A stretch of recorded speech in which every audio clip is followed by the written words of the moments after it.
DeVoe from Third Party Podcast. Today I'm here with a seat at the table. A Seat at the Table is a nonpartisan organization who focuses on civic engagement and voting. I'm here with my co-host today, Chelsea Cox, who is the founder and CEO of A Seat at the Table. Hi, Chelsea Cox. As DeVoe said, I am the founder, CEO, and executive director of A Seat at the Table, which is a nonprofit organization geared towards civic engagement and voter encouragement. And we will be talking with Judge Samantha Williams. The Honorable Samantha Williams is a judge on the Court of Common Pleas in Philadelphia. In 2023, she was appointed by Governor Josh Shapiro. Now she serves in the criminal section. She's a proud Philadelphia native and Temple University graduate. Judge Williams began her career as a prosecutor and later helped pass major justice reforms while working with City Council. Her work has earned her the 2022 Distinguished Leader Award from the Legal Intelligencer. Judge Williams. Hello. How are you? How are you? And how are you? Good. Good. Thank you for having me. So we're gonna kind of just talk about what you do. Okay. Talk about why it's important and why like regular people like me should just care. All right. All right. So normally we kind of, before we get in deep, I want to kind of lighten it up a little bit. All right. So I got a couple questions for you. Okay. What is a hidden talent that you have? A hidden A hidden talent. Nobody really know about it unless they really know you. God. A hidden talent. Okay. I mean, I cook. I don't know that a lot of people who don't know me outside my courtroom know that about me. But one of the things that I love to do, especially during the NFL season, is I make a new dip every Sunday, trying a new recipe. It's like my big thing. I'm a little superstitious, so I feel like if I don't make the dip, the Eagles will lose. So, you know, just based off of what happened last season, I really carried the team. You won't get a lot of votes for that. I really carried the team. Eagles fan carried the team. Every Sunday. Yeah. Okay, without fail. So what are the dips? Don't say hoagie dip either. Okay, well, you know, my husband is from Delco, so hoagie dip is one of the dips in the rotation. But buffalo chicken is the best dip that I make. That's what everybody loves. But I do a little rotel dip. I've done cheesesteak dip. Okay. Done jalapeno popper dip. Like, I just pull dips out of wherever. Just so my team wins. Okay? Committed to the team. Go Birds. Go Birds. All right. So you're a judge now. Yes, I am. But what is the worst job you ever had? Okay. All right. The worst job I ever had, I actually worked at a cupcake shop or bakery. And I got fired within like 72 hours. Why'd you get fired? They said I was complaining too much, asking when the break was, why I had to stand all the time, why things had to be done a certain way. So it really didn't work out. So what was your role? Like, what was your role at the cupcake shop? You know, a cashier, just a regular employee. I would check people out. I would wrap up the boxes. But, you know, I got fired before the week was out. Wow. They couldn't deal with me. So I knew I had to take a different route in my life. That has to be like some type of record. It might be. Yeah. I never heard somebody getting fired because they complained a lot. Before the probation period was even up. Yes. 72 hours. That might be a record. You know, advocating for workers' rights. Like, we deserve breaks. We deserve not to be on our feet all day, you know? I thought that was important, but clearly not to them. So. All right. So what motivated you to become a judge? That's a great question. And I want to take it back on that question all the way back to the beginning. Okay. So my dad was a lawyer. He's recently retired, but he was a lawyer. He did civil rights work. Really just community minded and community focused. Okay.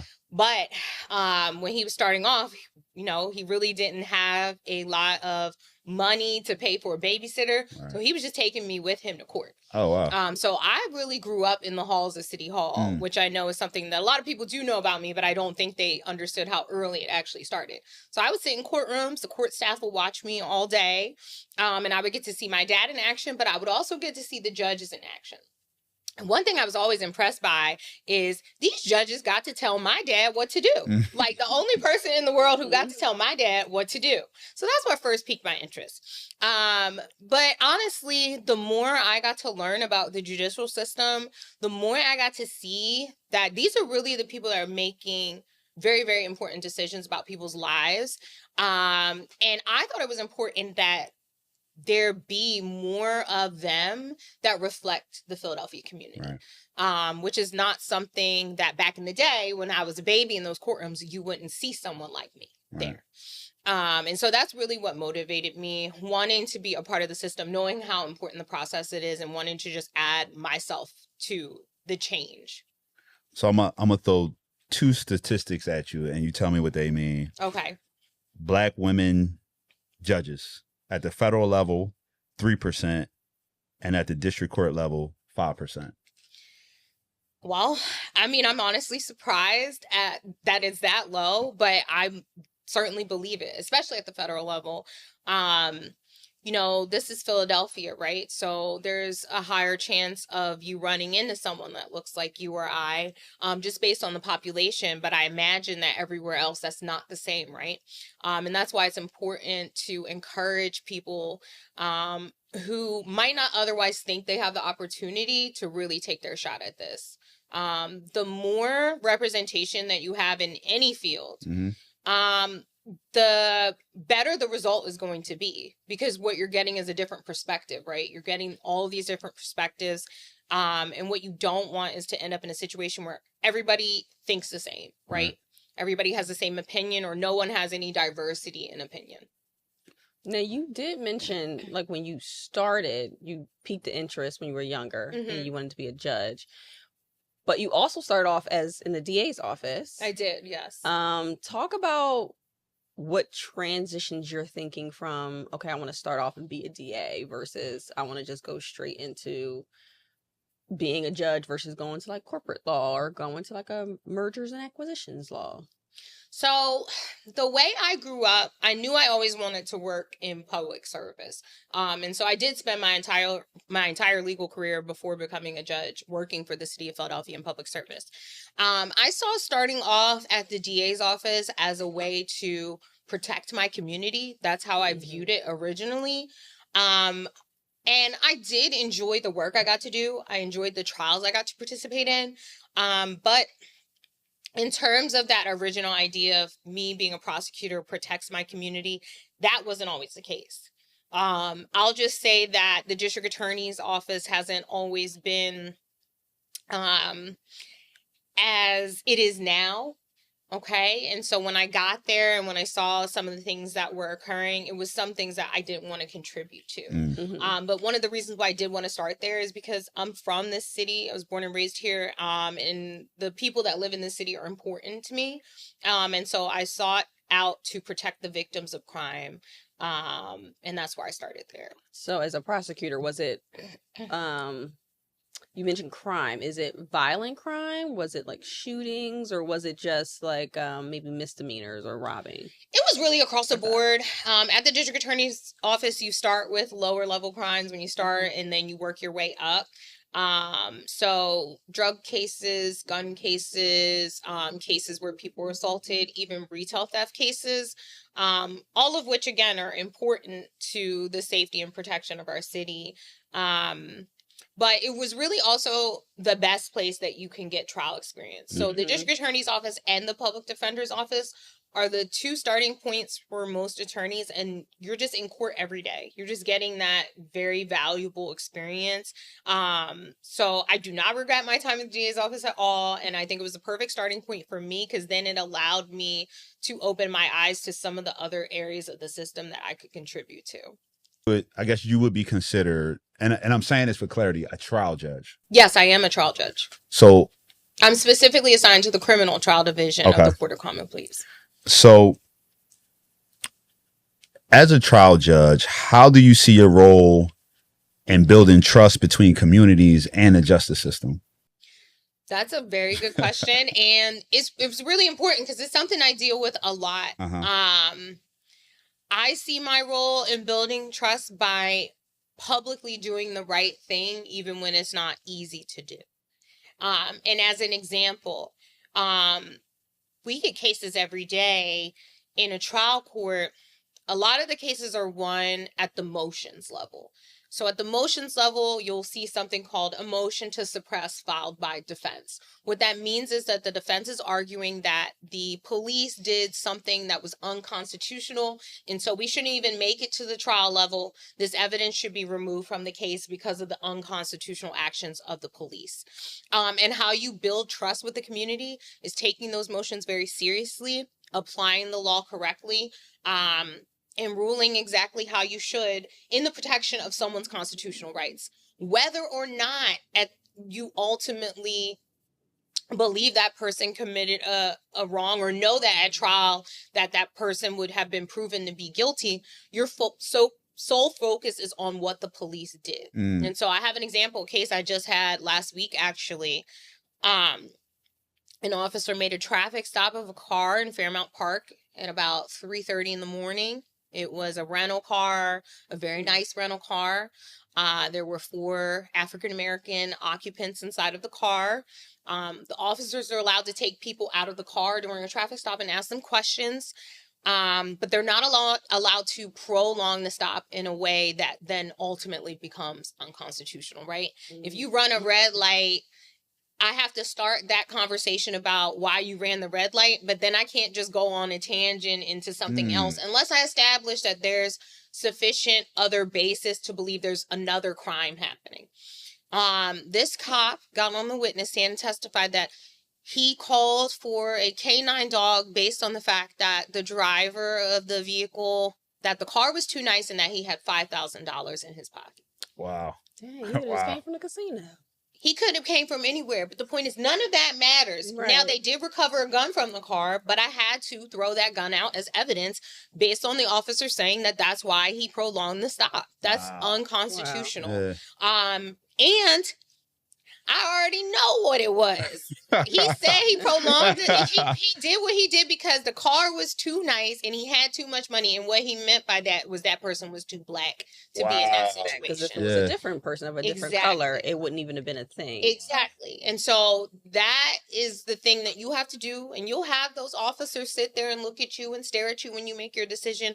But I was elected by the people, and I'm not going to betray the law, and I'm not going to betray the community. And so you'll have to make those decisions. And that's how you build trust. When people see that, okay, she's going to do the right thing when it's time to do the right thing. But, you know, sometimes when you cooked, like, right? Like, so, building that credibility, you know? Where does that moral compass, because that it's a lot, right? Because it's people that'll hear that. And like, it's you know, I'll be blunt, it's African Americans or black males that'll hear that and be like, man, they was up. Like, they'll be like, yeah, I know that the way they got it was unconstitutional, but he was in the wrong. So where do you, like, how, like, because that's, you know, that's refreshing to hear. And it means you have to have a strong sense of like moral like, where does that come from? You have to remind yourself every day that I took an oath to uphold the United States Constitution and the Pennsylvania Constitution. And I was also elected by over 200,000 people who trusted me to do the right thing. Wow. That's what I have to remind myself every day. 200,000, 200K. But, you know, I have to remind myself that these are the people who entrusted me, right? And you're talking about trust. They trusted me, and now I have to show them that I earned that trust back, okay? So that's what it's all about. I had a lot of people ask me about that case, but they found a gun. And I said, it doesn't matter that they found the gun. The actions leading up to them finding the gun was wrong, and that's it. Now, adding on to that, and just kind of adding on to the sense of building trust with the community, do you feel like your background as an African-American woman comes into play when you're making these decisions? I mean, you said, yes, you want to do what's right based off of what you're taught and based off the promises that you made to the community. But is there ever an instance where you're like, adding on to what DeVoe said, like, I'm black, we know what y'all was probably doing with the gun or what not with the gun. I have experience with other cases that I've been through or other people that I've represented where they were presented with hardcore evidence that could have put them away, but because the law is the law, I have to go by one side versus going by the other. Is there ever an instance where you're lived experiences comes into play. Absolutely. I mean, this is what this is all about, right? When I tell people, like, when we're talking about justice, it's always going to be through the lens of your own lived experience. That's why having people who have different experiences is mostly important. I know there's some of my colleagues, to no fault of their own, who might have never been the subject of a traffic stop at all, who might have never felt they were in the position to feel distrustful of the government just by way of their upbringing or their background. So I take all of that with me, you know, as someone that grew up in West Philly, as someone who had a Black father raised in Southwest Philly. I take all of that, my own personal experience, my community experience, and then I have the lens to see through certain things to understand why they ended up how they did, and in my courtroom. What is one thing about being a judge that most people don't realize? Well, I don't think most people realize how isolating it is. So Explain that. when you become a judge, you know, there's just certain things that you can't do anymore just because of the rules of judicial ethics. So there's certain events I can no longer attend that I could before. There's maybe even certain people who don't want to hang around me anymore because of my position. Maybe there's certain people you don't want around you anymore because of your position. And also, even inherently how our work is set up, like, we don't get to see each other as much as colleagues. Even some of my colleagues, we're in our own courtroom every day, doing our own caseload, and it's a lot. So it can be a little bit isolating. And I don't think people know that we carry that with us as well.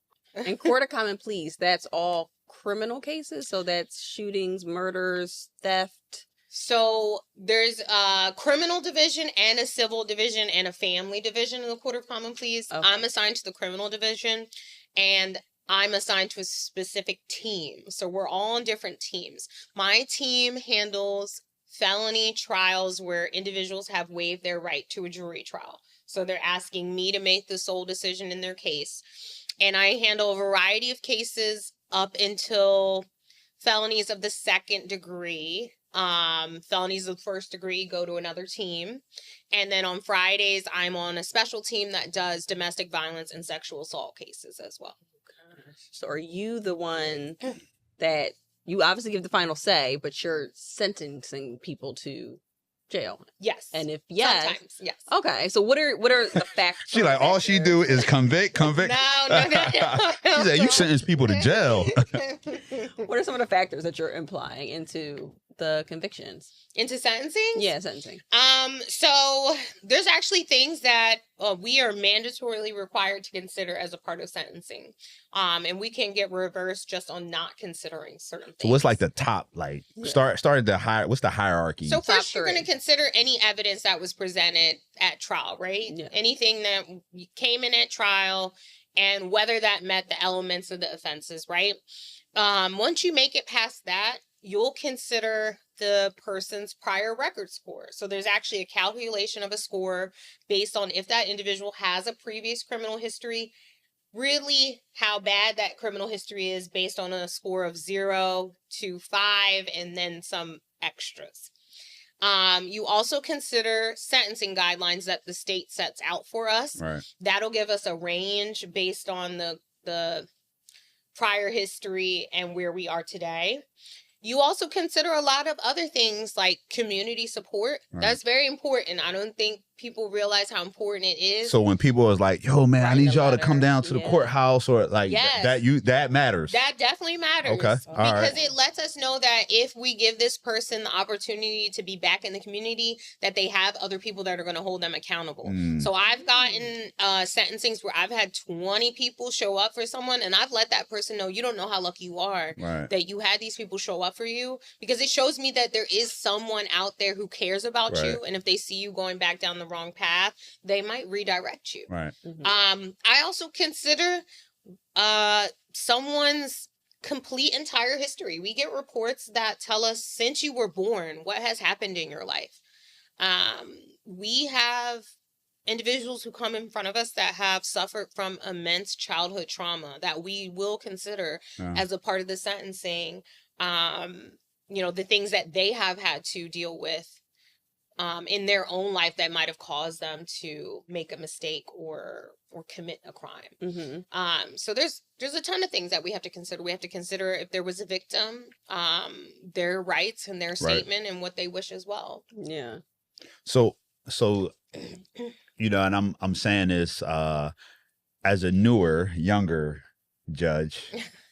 What are youngest currently? You're the youngest current. Wow. Currently. Congratulations. Thank you. Congratulations. Thank you. It's running out, but you know.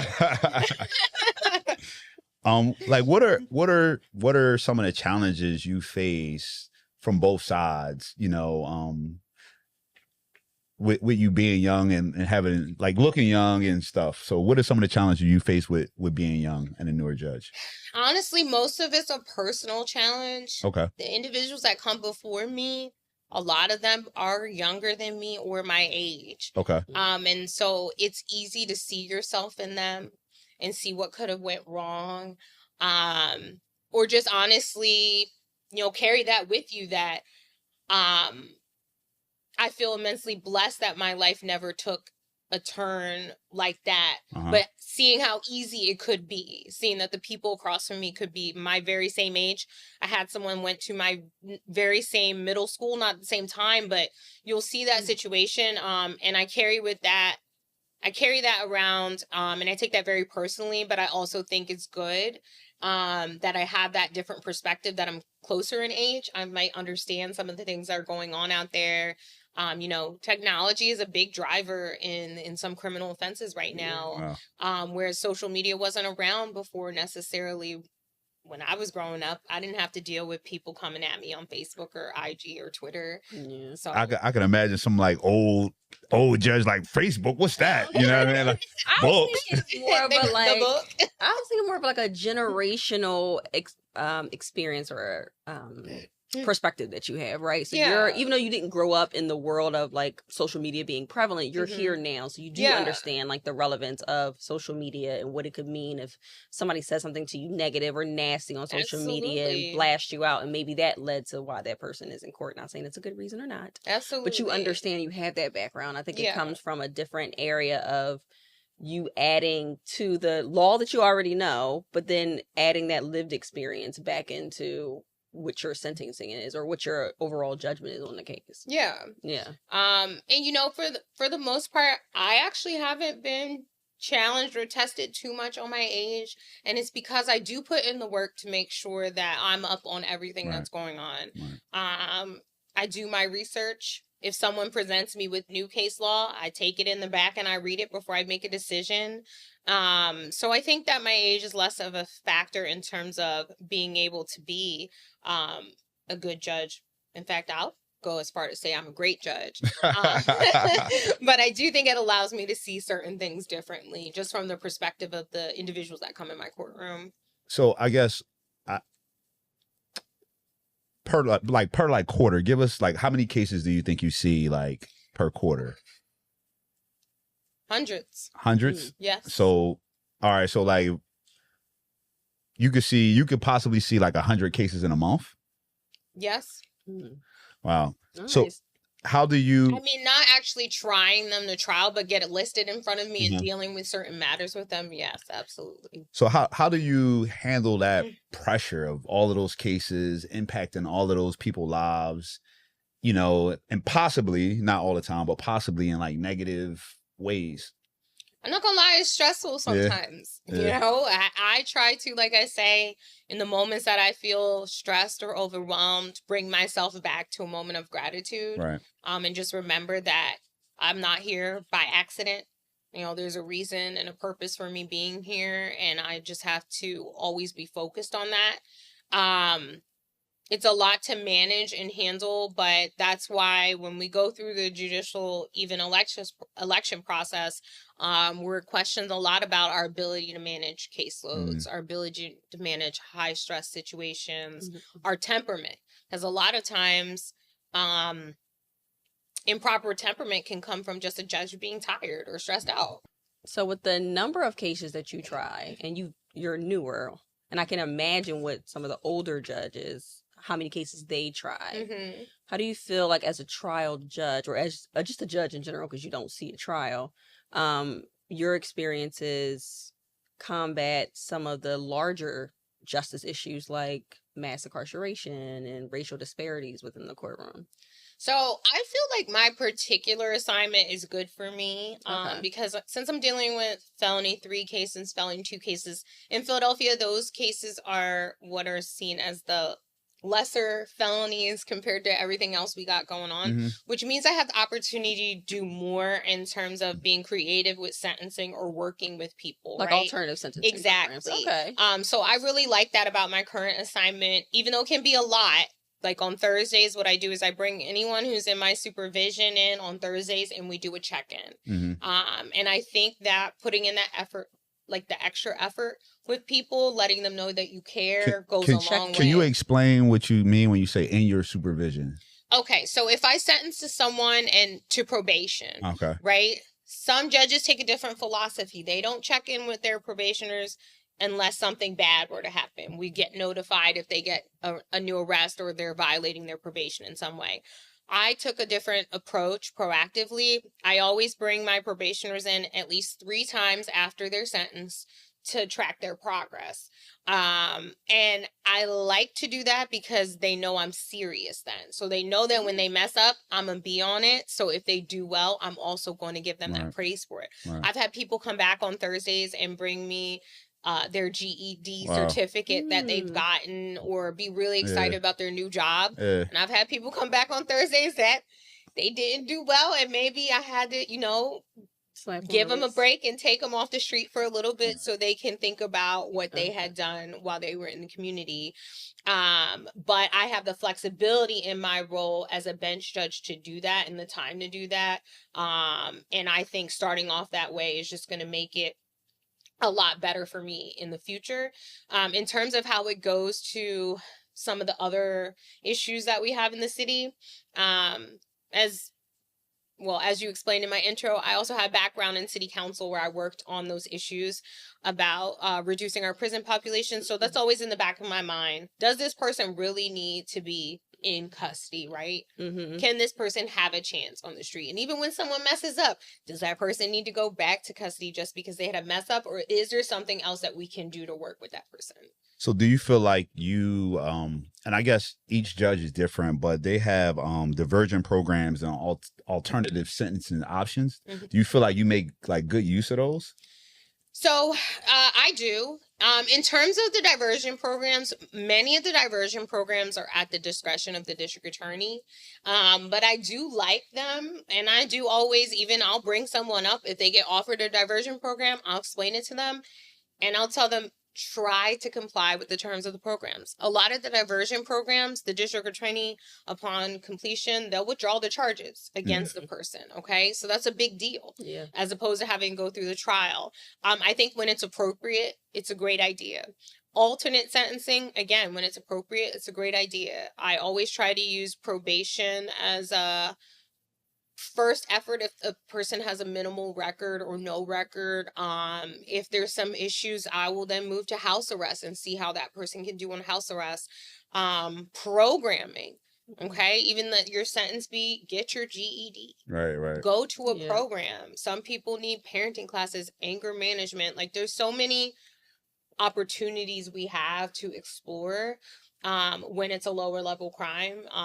And so I definitely appreciate those opportunities being present. Do they give you guys input with these programs? Like, do you get to, kind of help give ideas or facilitate or,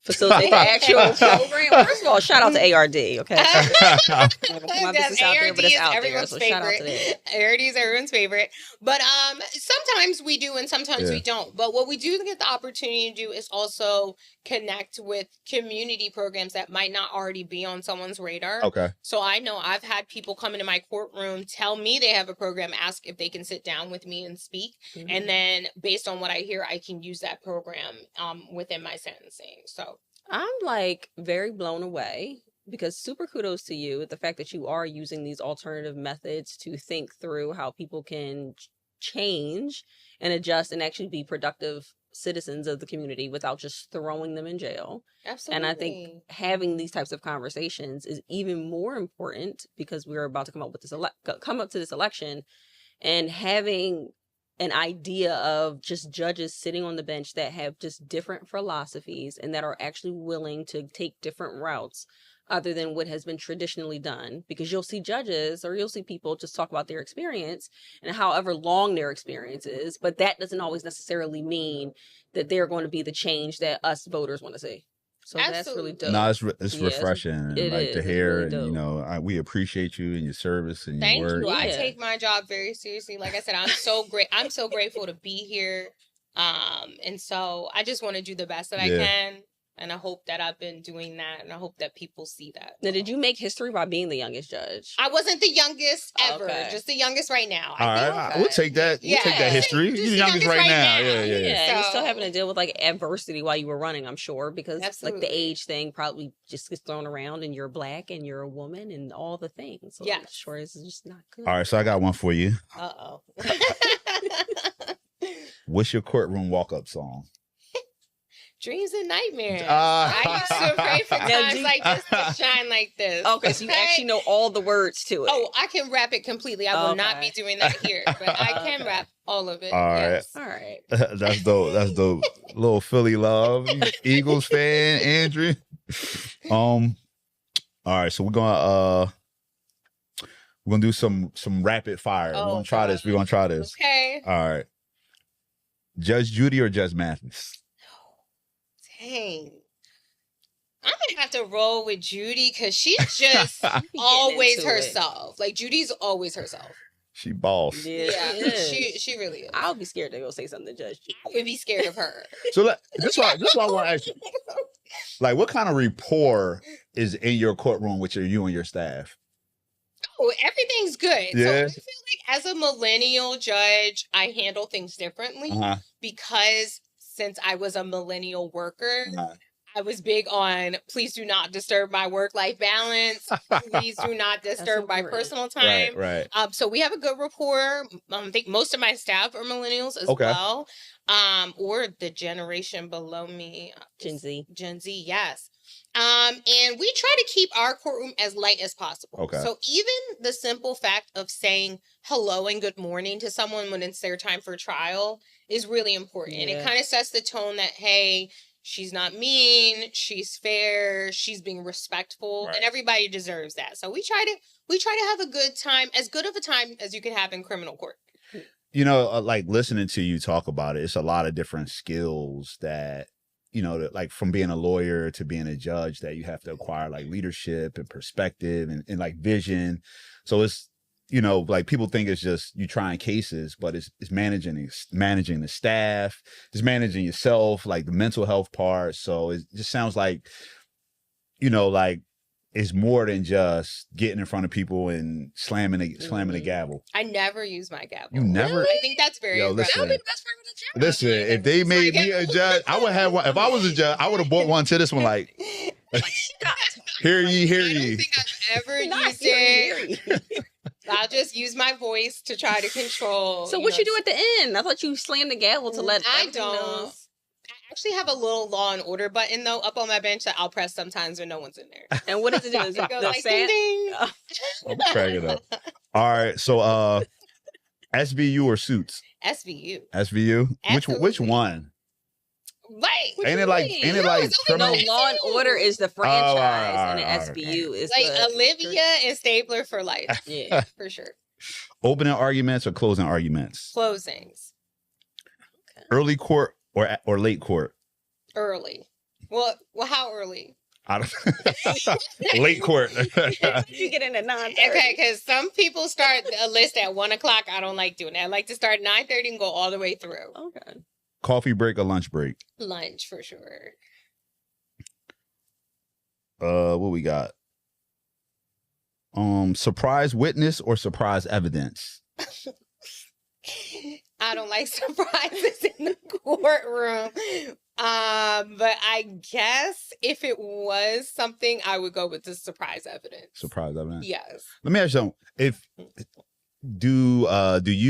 If it was a family member that was coming to your court, does it make it to you, or like how does that, or does it? Well, Okay. I've actually had that situation Really? happen, unfortunately. Cousin come in there? I had my cousin listed on, I should not be talking about this, but I did have, unfortunately, my cousin listed in my courtroom. I've never met this cousin before, but he did abscond, and I did have to issue a bench warrant for his arrest. What's abscond? He did not appear for his trial. Okay. He's on the run. So I did have to issue a bench warrant for his arrest, but I also issued a standing recusal. So you have to recuse yourself. Yes, this case does not come back to me because I'm not eligible to hear it based on, I've never met him before, but I know that is my relative. Oh, wow. Yeah. Not on the run. Can we? Yeah, maybe cut that right. Okay. All right. You got any more fire, Fred? All right. So, which is more memorable to you? Your first day of law school or your first day on the bench? My first day on the bench, for sure. Yes. Yeah. You like remember that day? Absolutely. I was so ready. Yeah. Like I put my robe on. It was crisp. I remember when the door opened and they said, "All rise." It wasn't hardly anyone in my courtroom, but it still felt good. So wait, do you have to wear a black robe? Because I think some courts allow you to wear something. Okay. So wait, no, I'm looking like that because I actually asked. So, when I first got appointed, I went to the administration and I said, "Is there any actual rule that the robe has to be black?" Because I couldn't find one. And they said, "There's no actual rule, but maybe you don't want to be the first one to try it." So wait, what color was you going for? I mean, I wouldn't have minded even a little navy blue. Navy blue. Like to switch it up. Would be. I thought you said like pink or something. I mean, I wouldn't have taken it that far, but so no one's ever tried it, but there's no official rule. Let me ask you this: is it like stuffy and uptight at times? At times, because we can't control the temperature in our courthouse. It's just like whatever they set it at. No, I don't mean. I mean just the overall. She's talking about the temperature. I mean the overall like manners and just the vibe of just court with older judges. Like, is it like kind of stuffy sometimes? You like, we need to loosen up. Or is it like bit. the Martin episode when he walked in and slammed his briefcase down? I'll say this: every judge sets the tone for their own courtroom. Okay. And so I think people know that in general, I'm a little bit on the more bubbly side. I'm a little bit on the friendlier side. So they know when they come into my courtroom, it might not be as stuffy or as formal as some of the other courtrooms. But still keeping it professional though. And still you gotta, sometimes you gotta remind them not to cross the line. Yeah. But I do it in a nice way. So last question. Okay, go ahead. What are some things, you mentioned temperament, but what are some things that people should think about when they're going to elect a judge? Like, what are some characteristics that an ideal judge would have in your opinion? Experience. And not all of that experience is the same. Like in my election, I think I was a very different type of candidate because I was with the DA's office for 2 years and I went to city council, and you don't see that a lot. But experience can be valuable even in the diversity of experience, right? So that's the first thing you want to look for. You want to look to see who supports them, right? And how they would, I guess, distinguish themselves from that support once they're on the bench, right? Are they an independent person? Is that going to be a problem? Okay. And so for me, I know I was always very independent. So I know no one's going to pressure me into doing anything that I don't want to do in my courtroom. So you definitely want to evaluate their independence, their experience, their temperament, and what they've done in the community. Because that's a big thing. I don't particularly, care for people popping up in the community just for their own advantage. So what's their track record in a real neighborhood in this city, and what can people on the street say about them is also important. That's a good one.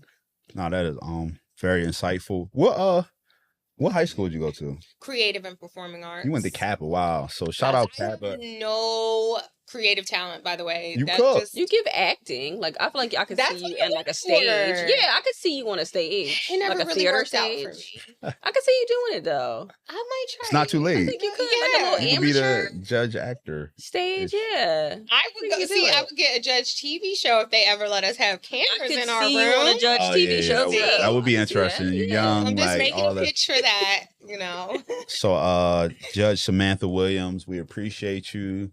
Kappa, right? Kappa, Philly's finest. One of the youngest judges as of late to be elected. We appreciate you.